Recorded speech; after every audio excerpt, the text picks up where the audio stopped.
All right, listeners, get ready. We're diving into Making It Wicked, a gothic romance you handed us. Ooh, spooky. Yeah, and get this. There's a scream park that may or may not be haunted for real. Okay, I'm hooked already. There's also a love triangle, some mystery, maybe even a cold case along the way. Sounds like we've got a lot to uncover. So where do we begin? Well, we meet Ben, our main character. He's kind of bored with life. Oh. Yeah, working at the tobacco company, a restaurant in Richmond, Virginia. Nice place, but not exactly exciting, right? Right. Not exactly Scream Park material. Exactly. And Ben, he drives this vintage Carmen Ghia 74, his dad's old car. Makes you wonder. I see it. Like he's searching for something more, maybe. A little adventure. Exactly. And then bam, Yeah. he hears his friend Dev on the radio. Dev. Yeah, Dev. He's a drag queen, super charismatic. And guess what? He's talking about auditions for Haunted Hollow Scream Park. Talk about a sign. Right. And the auditions. They're a total clash of personalities. We've got Dev, full goth glam. Dramatic entrance, I bet. Totally. Then there's Theo, new event coordinator, super stylish, totally put together. Interesting. So two very different vibes. And Ben's drawn to both of them. The author's setting up this dynamic right from the start. I like it. A little tension always spices things up. Then boom, the stream test in the old barn. Ben aces it, surprises everyone, even Theo, Mr. Composed. So Ben's got hidden depths. I'm intrigued. Oh, and then things get really interesting in the haunted forest. The whole group hears this creepy moan. Everyone freaks out a bit. Even Theo. Especially Theo. Seems more disturbed than he lets on. Makes you think. Foreshadowing, maybe. Maybe. Then there's Twyla, the fortune teller. She finds a moonstone that starts glowing and vibrating. Hold on. A glowing moonstone? Yeah, pretty wild, right? Is it magic? Is Twyla psychic?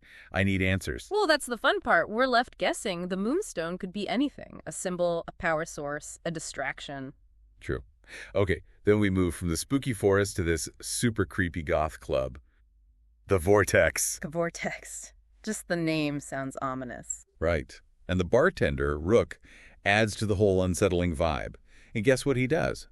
Offers them a Ouija board. A Ouija board. Wow. Talk about tempting fate. Right. Theo's not having it, skeptical, almost scared. Ben's hesitant but goes along with it. What are they both hiding? Good question. And then the planchette spells out, who is being haunted? Chills, right. So the spirit's targeting someone specific. It definitely changes things. More personal, more unsettling. It could be anyone in the group, someone they know. And Theo, he wants out. Like, now. They're rushing out, and in that creepy hallway, they grab hands. Interesting. Just fear. Or something more. Right. Comfort in the midst of chaos. Maybe there's a connection there. Maybe. But then Twyla and Dev noticed something strange. The creepy activity stopped when Ben and Theo left the room. Whoa, hold on. Like the spirit's connected to Ben somehow. Why would it stop? Exactly. It makes you wonder about his role in all of this, right? Target. Catalyst. Something else entirely. So they convince Ben and Theo to go back to that room, and things escalate. Big time. Banging, shadows. Not my cup of tea. Definitely spooky. And later, Theo confides in his grandmother. Turns out, she believes in the supernatural. Tells him stories. About her own experiences. Yeah. So, Theo's struggling. Logic versus what he's seeing firsthand. That internal conflict is so interesting. Makes his character even more complex. And Ben, well, he's totally smitten with Theo. He tells Twyla and Dev about his feelings. Young love amidst the spooky stuff. And they give him a rose quartz amulet, a love charm, just a sweet gesture or something more. Ooh, I like that. A little magic in the mix. Right. Okay, so opening night at Haunted Hollow, huge success, but Theo's still troubled. He tries to explain everything away. Even after everything he's seen? He's trying to rationalize it. He even gets inspired by this book, Ghosts I Have Been, to enhance the haunt's special effects. So he's trying to control the supernatural by creating a manufactured version of it. Interesting. Right, and Twyla, she's all about intuition, genuine connection, and she's got to adapt to Theo's more theatrical approach. That's a great dynamic. Mysticism versus spectacle. And it all comes together in the fortune-telling shack. Fog machines, geary sounds. Not exactly Twyla's style, I bet. Not at all. Theo reluctantly gets a tarot reading from her, though. And the cards reveal a hidden connection to the unseen world, upcoming obstacles, and, wait for it, finding love. Wow, a lot to unpack there. Right. Then, that unsettling moan returns. Theo investigates, sees a shadowy figure in the woods. That's never good. He races back to the shack, totally shaken. Meanwhile, guests are running out screaming about real ghosts. Chaos. Blending reality and the staged haunt. Love it. And in the shack, the crystal ball comes to life. It shows an image of a young man wearing goggles, and Dev, in a psychic flash, identifies him as Lucian Holloway. Okay, wait. The plot thickens. It does. And just as Twyla starts channeling Lucian's story, she collapses. Oh no, uncovering the truth might be more dangerous than they thought. What's going to happen next? It's wild how we've gone from spooky vibes to, like, a real-life murder mystery. I know, right? And guess what? All the ghost sightings at Haunted Hollow, attendance explodes. No such thing as bad publicity, right? Especially when you're a screen park. Yeah. But what about Ethan? Remember, he took off to Florida. Right. We need justice for Lucian. And maybe others. Well, get this. They catch him. Arrested in Florida. Turns out the well wasn't his only dumping ground. Oh, wow. Multiple bodies. Yep. They're investigating him for other cold cases now. It's like, actions have consequences, you know, even when you think you've gotten away with it. But the story doesn't stop there. It doesn't. What happens? Twyla and Dev, our psychic dream team, they have a plan. Oh, I love their energy. What are they thinking? They want to start a detective agency. A detective agency? Cool. But wait. A psychic detective agency. What? That's amazing. From Scream Park to Ghostbusters, basically. Exactly. And they want Ben and Theo to join. Wow. What a team that would be. So is everyone on board? Ben's all in. Theo's a little hesitant, understandably, right? Yeah, I guess so, after everything that's happened. But I think deep down he's kind of excited about it. And working with Ben. Oh, definitely. That potential is simmering. Okay, so get this. Theo's boss, super happy about the park's success, heads home early. And who does he run into? Ben, looking all dapper in this Victorian getup. Sparks flying already. Baby. Yeah. And Theo invites Ben over to his grandma's house for a quiet evening.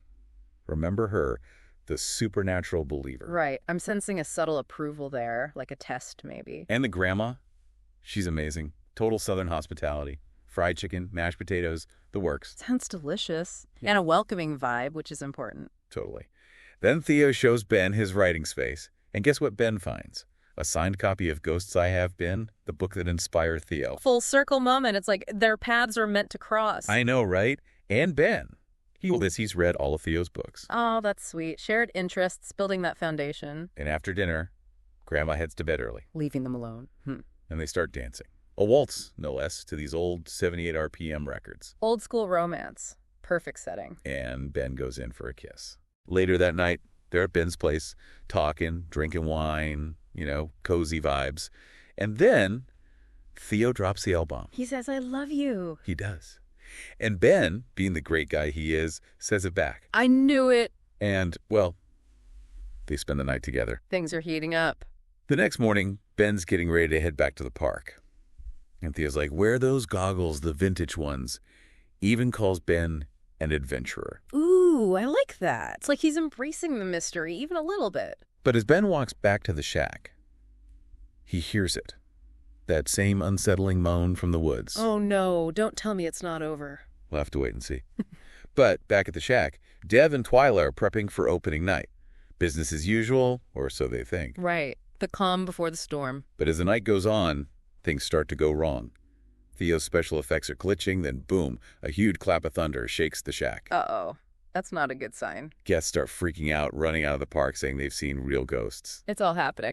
Ben's trying to figure it out, and these two terrified sisters, they're about to run out of the shack. What did they see?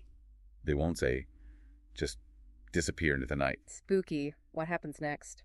So we left off with those terrified sisters running out of the shack, right? Ben's in there, chaos everywhere. People are saying they're seeing real ghosts. Yeah. And the special effects are going crazy. It's like before the haunting was contained, right? The woods, the well, now it's everywhere. What changed? Yeah, it's intense. And Theo, back in his office, he hears everything going haywire. But he's not just worried about the park, he's worried about Ben. Oh, that's sweet. He's really fallen for him. Right. He rushes out to find Ben, and it's total pandemonium. People running everywhere. Like a scene from a horror movie. And then, get this, as he's searching for Ben, Theo sees it. That shadowy figure coming out of the woods, heading straight for the fortune-telling shack. Oh no, that's not good. He runs to the shack to warn Ben and the others. Good guy, Theo. Putting himself in danger for the people he cares about. Meanwhile, inside the shack, Twyla's sensing something's off. Yeah. Dev confirms it. Everyone coming in for readings is freaking out, saying they're seeing things that are definitely not part of the show. This isn't staged anymore. Something's seriously wrong. Right. Then Theo bursts in, totally shaken up. Reunited, and it feels so good. Or, terrifying in this case. Ben rushes to comfort him, shows how much he cares. Sweet, they've got each other's backs. Twyla suggests they use the crystal ball, try to figure out what's going on. They join hands, and it's like everything explodes. Whoa, hold on. What happens? The crystal ball fills with smoke, and this image appears, a young man wearing goggles, just like Ben's. Wait, what? That's creepy. Super creepy. And Dev, she just knows. She says the man in the image is Lucian Holloway. Lucian. Okay, things are making more sense now. But then Twyla tries to channel more about Lucian, and she collapses. Oh, no. Is she okay? That's like whatever they're messing with, it's powerful. Dangerous. Yeah, the truth can be a scary thing. While they're trying to help Twyla, Theo tells them he saw the shadowy figure coming out of the woods. Same one those sisters described. So, it's real. It's all connected. And remember Twyla's tarot reading for Theo. Obstacles, a connection to the unseen world. It's all coming true. Wow. She wasn't kidding. Then Dev looks out the window, and she sees it. A shadowy figure, like Lucian, hovering over the well. Chills. It's like Lucian's not at peace. But then Twyla recovers, and she's like, I know what happened to Lucian. She does. Finally, the truth. She says, Lucian was murdered by Ethan. Ethan. I knew there was something off about that guy. And we get this flashback. 36 years ago, Lucian and Ethan, young, closeted, struggling. It's always sad when you see the backstory, They sneak off to a gay bar, the Pyramid, where they could be themselves for a while. A little bit of freedom. They're driving back, listening to Lisa Stansfield on the radio. It's kind of romantic. Before the darkness. And then Lucian confesses his love to Ethan. Oh, no. What does Ethan do? Ethan freaks out. All those repressed feelings, the denial, the anger. It's always about something deeper, isn't it? He grabs a tire iron and murders Lucian. Brutal. Back in the present, they're all in shock. Then Ben tells them he found the goggles, the vintage ones, at a thrift store. The goggles. Wait a minute. Twyla confirms it. The goggles belong to Lucian.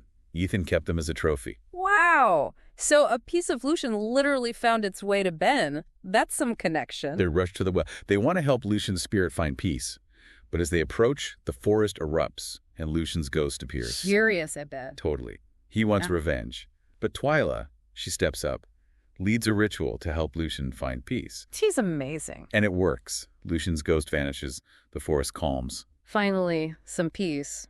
But what about the well itself? What else is down there? Exactly. Well, the police investigate. And guess what? They find multiple bodies. Ethan was a serial killer. The news breaks, and attendance at Haunted Hollow goes through the roof. It's morbid, but it makes sense. People are fascinated by that kind of stuff.